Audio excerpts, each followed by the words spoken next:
Exercise 3.5ல second சம்மு. இப்போ இது ரெண்டையும் மல்டிப்ளை பண்ண சொல்கிறாங்க. மல்டிப்ளை பண்ணுறதுனா அது கேன்சல் பண்ணுறது தான் வேலை நமக்கு. அப்போது இதே ஃபேக்டர்ஸாக மாற்றணும், இதையும் ஃபேக்டர்ஸாக மாற்றணும், இது ஃபேக்டர்ஸாக தான் இருக்குது. ஓகேவா?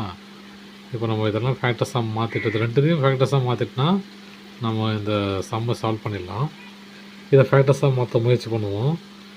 ஃபஸ்ட்டு இதை எழுதிக்கலாம். X plus 4 3x plus 4y. ஓகேங்களா? இன்ட்டு இது எப்படி எழுதலாம் பாருங்கள். இது ஸ்கொயரில் எழுதலாம், இதுவும் ஸ்கொயராக எழுதலாமா? அப்போ இது எப்படி எழுதலாம்? 3x ஸ்கொயர் மைனஸ் 4y ஸ்கொயர்னு எழுதலாமா?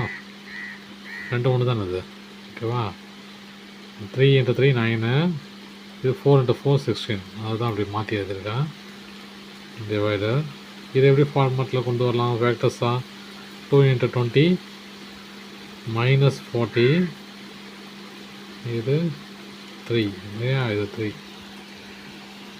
ஆட் பண்ணால் 3 வரணும், மல்டிப்ளை பண்ணால் மைனஸ் 40 வரணும்.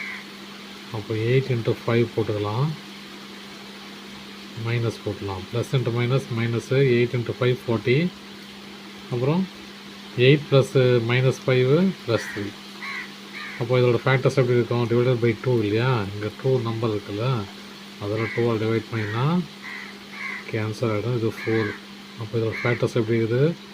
எக்ஸ் ப்ளஸ் 4, இது X minus 5/2.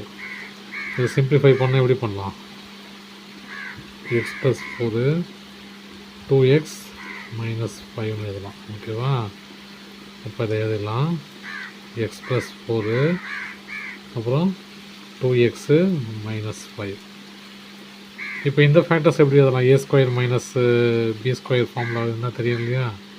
A square minus b square equal to a plus b into a minus b இல்லையா? அப்போ இந்த ஃபார்மேட்டை இதை எழுதிக்கலாம். X plus 4 divided by 3x plus 4y into 3x minus 4y அப்புறம் 3x plus 4y divided by x plus 4 into 2x minus 5.